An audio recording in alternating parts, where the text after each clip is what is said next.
శ్రీ మహాగణాధిపతయ నమ. ఐం మహాసరస్వత్యే నమ. శ్రీ లలితాంబికాదేవియే నమ. రాశిఫలాల కార్యక్రమంలో భాగంగా ఈ ఫిబ్రవరి మాసమంతా కూడా ఎలా ఉండబోతుంది 12 రాసుల వాళ్లకు అని ఒక్కసారి మనం ఆలోచన చేసినట్టయితే, ఇక్కడ ముఖ్యముగా పంచగ్రహ కూటమి అనేటువంటిది కుంభములో ఏర్పడినటువంటి దాని వలన ఏ ఏ గ్రహాలు అక్కడ ఉన్నాయి అంటే రవి, చంద్రుడు, శుక్రుడు, రాహువు, బుధుడు 5 గ్రహాలు కుంభములో ఉంటున్నాయి. అయితే ఈ స్థానం ఎవరిది? శనికి స్వక్షేత్రమైనటువంటి కుంభములో పంచగ్రహ కూటమి అనేటువంటిది ఏర్పడింది. మరి ఈ 5 గ్రహాల వలన ఏ ఏ రాసుల వాళ్లకు ఎటువంటి ఫలితాలు అందబోతూ ఉన్నాయి, ఎవరికి మిశ్రమ ఫలితాలు ఉన్నాయి, ఎవరెవరికి యోగం నడుస్తుంది, ఎవరికి బాగుంది అనేటువంటిది ఇప్పుడు మనం తెలుసుకోబోతున్నాము. సరే, ఎలాగో మార్చిలో మనకు ఉగాది పండుగ అనేటువంటిది పంచాంగము చెప్పుకోబోతాం. కానీ మరి ఏ నెలకు ఆ నెలకు సంబంధించినటువంటివి అడిగినప్పుడు కొంచెము ఈ నెలంతా కూడా ఎలా ఉంది అంతవరకు అని తెలుసుకోవాలి అనేటువంటి ఉత్సుకతతో కోరికతో అడుగుతున్నప్పుడు మరి అందరికీ తెలియజెప్పాల్సినటువంటి బాధ్యత ఉంది. కాబట్టి ఎవరెవరికి ఎలా ఉంది ఏమిటి అనేటువంటి విషయానికి వద్దాం. ఈ పంచగ్రహ కూటమి వలన ఎలాంటి యోగాలు ఉండబోతూ ఉన్నాయి, ఈ పంచగ్రహ కూటమి మళ్ళీ గ్రహాలు మార్పు వీటి వలన ఎలా ఉండబోతుంది అనేది ఇప్పుడు నేను సవివరముగా అన్ని రాసుల వాళ్లకు తెలియజేస్తాను. కన్యా రాశి వాళ్లకు ఈ ఫిబ్రవరి మాసంలో ఎలా ఉంది అంటే చాలా యోగదాయకముగా ఉన్నది. అనుకున్నటువంటి పనులు కార్యరూపము దాలుస్తాయి. మీ యొక్క ఆశయం నెరవేరుతుంది. దానికి కావాల్సినటువంటి నిర్ణయాలు ఆల్రెడీ ఒకటి జరుగుతూ ఉంటాయి. మీరు ఫలితాలు మాత్రమే పొందడానికి ఎదురు చూడాల్సినటువంటి మాసముగా చెప్పవచ్చును. మీరు అనుకున్నది అనుకున్నట్టుగా మీ మనస్సులో ఇంతకాలం నుంచి ఎదురు చూస్తూ ఉండేటువంటిది ఒక్కసారిగా మీకు ఆవిష్కృతం అనేటువంటిది జరుగుతుంది. లోన్లు లాంటివి శాంక్షన్ అయ్యి మీరు చేసుకునేటువంటి పనులకు అడ్డము తొలగి మీ యొక్క జీవితానికి ఒక మార్గము అనేటువంటిది దొరుకుతుంది. తద్వారా ప్రజలలో కీర్తి ప్రతిష్టలు సాధిస్తారు. మీ మాటకు విలువ పెరుగుతుంది. మీరు చెప్పింది చెప్పినట్టు విని అన్నీ మీ ముందుకు వచ్చేటువంటి ప్రయత్నాలు జరుగుతాయి. ఇంట్లో శుభకార్యాలకు సంబంధించినటువంటి విషయాల్లో మంచి నిర్ణయాలు తీసుకుంటారు.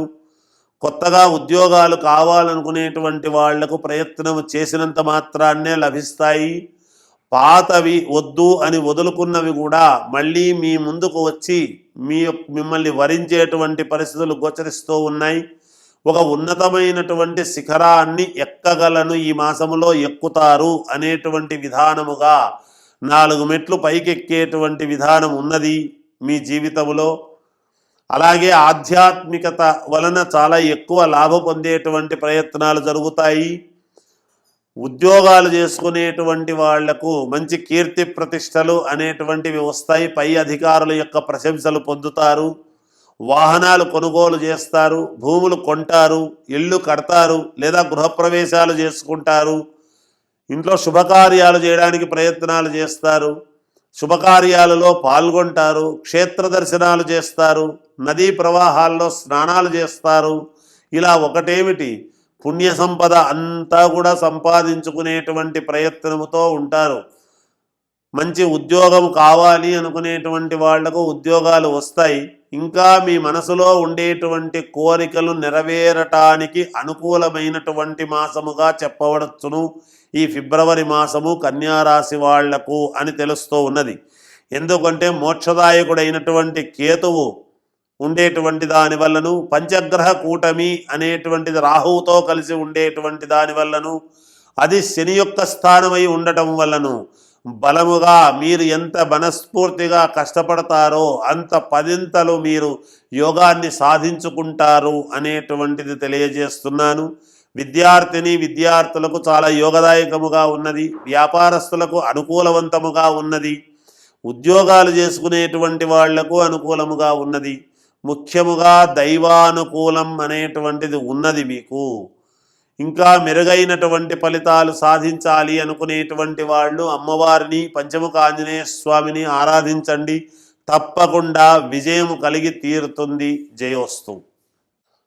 మకర రాశి వాళ్లకు ద్వితీయంలో పంచగ్రహ కూటమి అనేటువంటిది ఉండేటువంటి దాని వలన చాలా యోగదాయకముగా ఉంటుంది.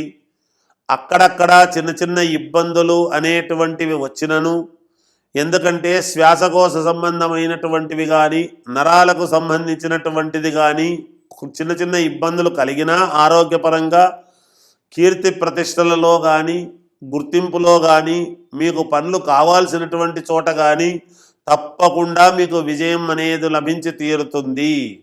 విపరీతమైనటువంటి శారీరకమైన శ్రమ అనేటువంటిది ఉంటుంది. తప్పకుండా మేలు జరుగుతుంది. ఎంత చేసుకున్న వాడికి అంత అన్నట్టుగా మీరు ఎంత తిరిగితే అంత లాభం అనేటువంటిది పొందుతారు. వ్యాపారపరముగా బాగుంది, ఆలోచన పరంగా బాగుంది, యోగపరంగా బాగుంది. ఉద్యోగాలు చేసుకునేటువంటి వాళ్లకు అనుకూలవంతముగా ఉంది. ఇలా అన్ని రకాల వాళ్లకు కూడా చాలా శ్రేయోదాయకముగానే ఉన్నది. కానీ అక్కడక్కడ చిన్న చిన్న ఇబ్బందులు అనేటువంటివి ద్వితీయంలో రాహు ఉండేటువంటి దాని వలన ఎవరో ఒకరు అడ్డపడడం అనేది జరుగుతుంది. అటువంటి సమయంలో మీరు వ్యక్తులను కోప్పడితే లాభం లేదు. శాంతముగా ఉండి ఏమీ మాట్లాడకుండా ఉండి మీ పని మీరు చేసుకుంటూ వెళితే తప్పకుండా మీకు విజయం అనేది లాభిస్తుంది. విజయం అనేటువంటిదే మీకు ఎదురవుతుంది. ఉద్యోగాలు చేసుకునేటువంటి వాళ్లకు అప్గ్రేడ్ అయ్యేటువంటి పరిస్థితులు గోచరిస్తున్నాయి. సమయానికి అనుకూలవంతముగా మంచి నిర్ణయాలు తీసుకుంటారు. ఇంట్లో శుభకార్యాది నిర్ణయాలు తీసుకొని ఒక పద్ధతి ప్రకారముగా ముందుకు వెళతారు. వాహనాలు కొనుక్కుంటారు. లోన్లు శాంక్షన్ అవుతాయి. భూపరంగా ఏదైనా కేసుల పరంగా ఉంటే గనక కొంచెము వాయిదాలు పడతాయి. మీకు మేలు జరుగుతుందని చెప్పలేను కానీ వాయిదాలు పడతాయి. కానీ ఆ భయం అయితే ఎప్పుడూ ఉంటుంది గాక మీకు కొంచెం భీతాహంగా. అయితే లోపల ఒకటి బయట ఒకటి పెట్టుకొని మాట్లాడొద్దండి. ఏదైనా ఉన్నది ఉన్నట్టు స్పష్టంగా మాట్లాడండి. మేలు జరుగుతుంది. జయోస్తు.